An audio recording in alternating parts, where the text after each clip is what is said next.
Hi, what's happening? And welcome to Automods. My name is Jay. Today I'll be doing a dyno. The reason for that is because I've upgraded my intercooler, and I just want to see how much of an improvement that's made over from the last dyno that I did right at the beginning, which was in my first video. It should be interesting. I'm running this on premium diesel SO Supreme.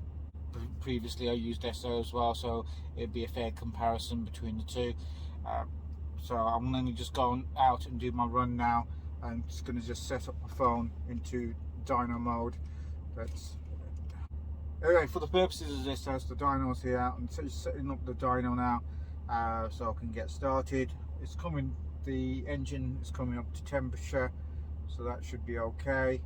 I'm going to turn the traction control off, so I don't lose any. The engine does not cut the power to the rear wheels, so hopefully it should be all good. I'm set to go. I'm going to turn, for the purposes, I'm going to turn off this light. Unfortunately I can't drive with this light on. I don't want to get pulled over.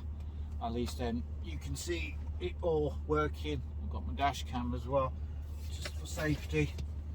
So let's get out on the dual slip road onto the motorway. Okay.